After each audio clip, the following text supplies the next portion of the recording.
And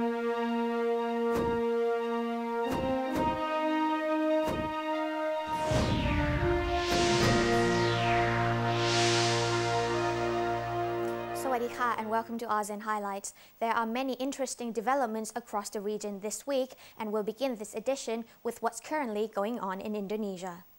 On Thursday, a court in Jakarta ruled the trial on terrorism charges of Indonesian Muslim cleric Abu Bakar Bashir, accused of leading a regional network linked to Al-Qaeda, can go ahead. Bashir arrived at court amid tight security as hundreds of supporters struggled to get inside the court building. More than 2,000 personnel were deployed along with 2 security vehicles with snipers to secure the court.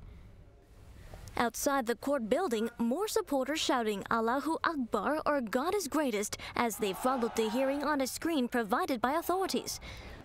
Bashir, the 72-year-old spiritual leader of outlawed Southeast Asian militant group Jemaah Islamiyah, listened carefully as presiding Judge Heri Swantoro announced the court's decision.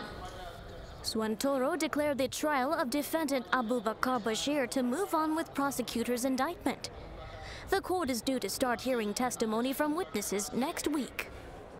Abu Bakar Bashir is accused of planning to use weapons to commit acts of terror in a trial that will test the country's ability to clamp down on Islamic extremism. He's also accused of funding a paramilitary training camp in Western Aceh province. On to Brunei. Brunei Darussalam's 7th Session Legislative Council meeting for this year began this week with the opening ceremony officiated by His Majesty the Sultan of Brunei. As with previous years, the official opening of the Legislative Council's 7th session was conducted in full ceremonial pageantry and customs. Shortly after arrival, His Majesty the Sultan and Yang di-Pertuan of Brunei Darussalam received the royal salute and inspected the guard of honor of personnel of the Royal Brunei Police Force. His Majesty then proceeded to the Council's chamber, accompanied by the procession of the Council's mace. His Majesty, in his speech, was pleased to note that the Legislative Council has succeeded in playing its role in discussing and debating primary issues on development. However, there's no room for complacency because every day there are new changes and challenges to be confronted, which call for efficiency and alertness. His Majesty reminded that of late natural disasters had occurred in several parts of the world, causing major damages, hardships, and even loss of lives.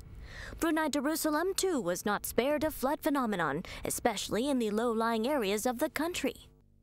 The Sultan also reminded the people to appreciate the government's efforts in assisting them to alleviate the burden of inflation through the provision of subsidies and to avoid wastage.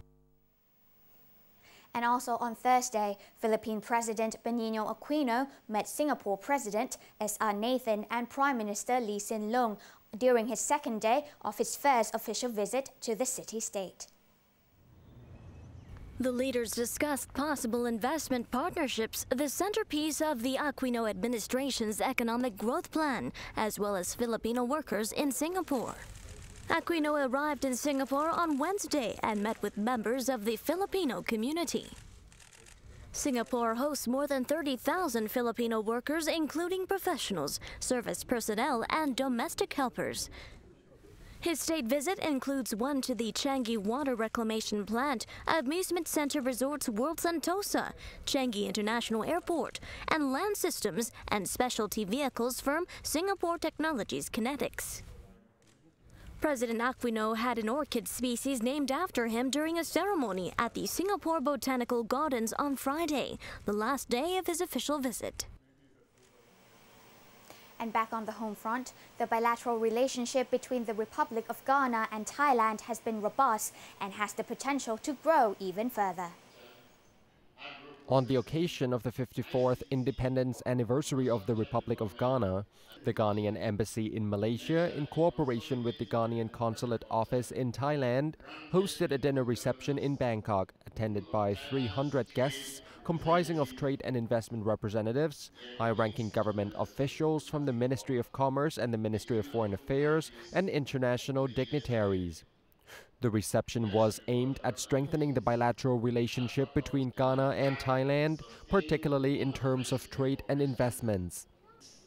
Ambassador of Ghana to Malaysia, His Excellency Daniel Abu Bakar said the bilateral relationship between Ghana and Thailand has been robust and mutually beneficial, and the bilateral cooperation has been active and has potential to grow even further, particularly in the area of agro-business. Ghana is a big-time consumer of Thai rice, and so that cooperation has been there for a long time. And we intend to deepen it further beyond the traditionally known areas of cooperation. The ambassador also said that the bilateral relationship shows great promise for further development.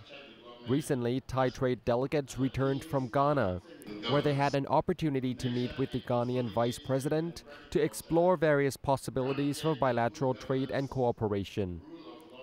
And we identified various strategic areas of cooperation, which we hope that if we formalize into a joint commission of cooperation, it will serve better the interests of both Ghana and Thailand, especially the interests of the private sectors of the two countries. The ambassador added that when the ASEAN Economic Community is formed in 2015, Thailand will become a gateway to Southeast Asia, and through Thailand, Ghana would like to further develop its relationship with ASEAN as a whole. Akanit Wichianjaran of Thai News Agency, ASEAN TV. The Thai automotive industry has been thriving over the past decade, and in its latest efforts, it is developing an energy-efficient car as its second product champion to penetrate into the global market within 3 years. More in this report with our reporter, Akanit Wichianjaran. In Samut Prakan, Thailand, this car factory is producing the Nissan March, which is an energy-efficient car, also known as eco-car, for exports and domestic consumption. Nissan was one of 5 international brands to invest in an eco-car factory in Thailand this year. The investments were promoted by the Ministry of Industry with the aim of making eco-car the second product champion of Thailand in 3 years. According to the plan, Thailand will be able to produce 500,000 to 700,000 eco-cars per year and will become one of the largest eco-car producers in Asia. Thailand is currently ranked 12th in the world for vehicle production, 5th in Asia after China, India, Japan, and South Korea. In Southeast Asia, Thailand is ranked first and is followed by Indonesia and Malaysia. ก่อนหน้านี้ไทยก็เคยประสบความสำเร็จสร้าง Product Champion ตัวแรกเป็นรถปิกอัพขนาด 1 ตันไปแล้วนะครับซึ่งก็ได้ตีตลาด 147 ประเทศจนสามารถครองส่วนแบ่งตลาดเป็นอันดับ 1 ของโลกได้สำเร็จครับเพราะฉะนั้นเป้าหมายถัดไปที่จะพัฒนาไทยให้เป็นเจ้าแห่งอีโคคาร์อีกแห่งของโลกนั้นคงไม่ไกลเกินเอื้อมครับ However, the Ministry of Industry said Thailand should not aim to develop its automotive industry alone, particularly in a global environment where trade restrictions are still common. However, under the framework of the ASEAN Economic Community in 2015, Thailand will be able to utilize the capacity of its neighboring Southeast Asian countries to raise the regional standards of the automotive industry.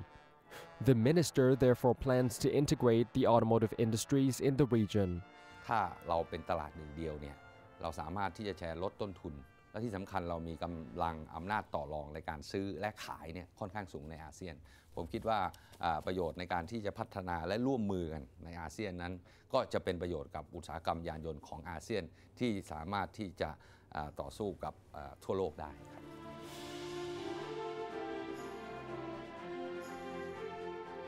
The plan to integrate the automotive industry in the region calls for free movements of labor and capital, as well as elimination of all trade barriers on automobile parts, which would facilitate the car production process. การประกอบรถยนต์นั้นเนี่ยมันสะดวกขึ้นในแต่ละประเทศร่วมมือกันพูดง่ายขนาดของเราใหญ่ขึ้นปริมาณการผลิตเราสูงขึ้นนะครับเราสามารถที่จะไปผลิตรถประเทศนั้นเราก็ไปลงทุนเองได้และใช้ชิ้นส่วนในการข้ามไปข้ามมา In a time when the oil price is rising and the effects of climate change are becoming more severe, global demand for small and fuel-efficient vehicles will likely increase. Hence, the production of eco-cars in Southeast Asia is considered an important undertaking, which not only will satisfy the shifting global demand, but will also push the citizens of Southeast Asian nations to work together for a common goal. Akanit Wichianjaran of Thai News Agency, ASEAN TV. And wrapping up this edition of the highlights, the Thai Airways International has insisted the new regulations limiting the body mass index and waistline of flight attendants are crucial to the safety of passengers on board.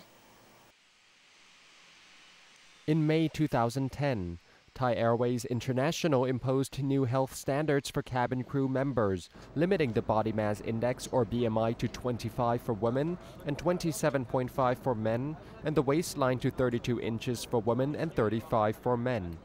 Thai Airways provided 6 months and some additional time for their flight attendants to adjust to the new regulations, but 1% of its 6,000 flight attendants, or approximately 60 flight attendants, still are not able to meet the new criteria. As a result, a group of flight attendants have filed a complaint with the Ministry of Labor accusing Thai Airways of infringing on their civil rights. President of Thai Airways International, Piyasawat Amaranan, defended the new regulations, saying that they are fair and they are not that stringent to begin with. He added that the new health regulations are related not only to the image of the airline, but also to the safety of the passengers on board.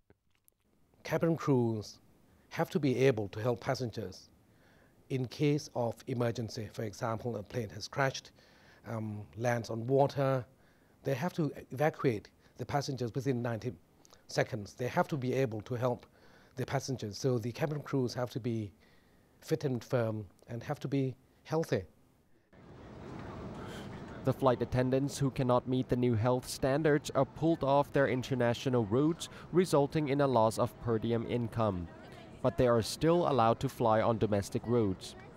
While Thai Airways can be seen as harsh on the flight attendants who fail to meet the new regulations, it still holds the safety of its passenger as a #1 priority. Akanit Wichianjaran of Thai News Agency, ASEAN TV. And with that, we conclude this edition of ASEAN Highlights. On behalf of everyone here on the ASEAN TV News Desk, have a very merry weekend.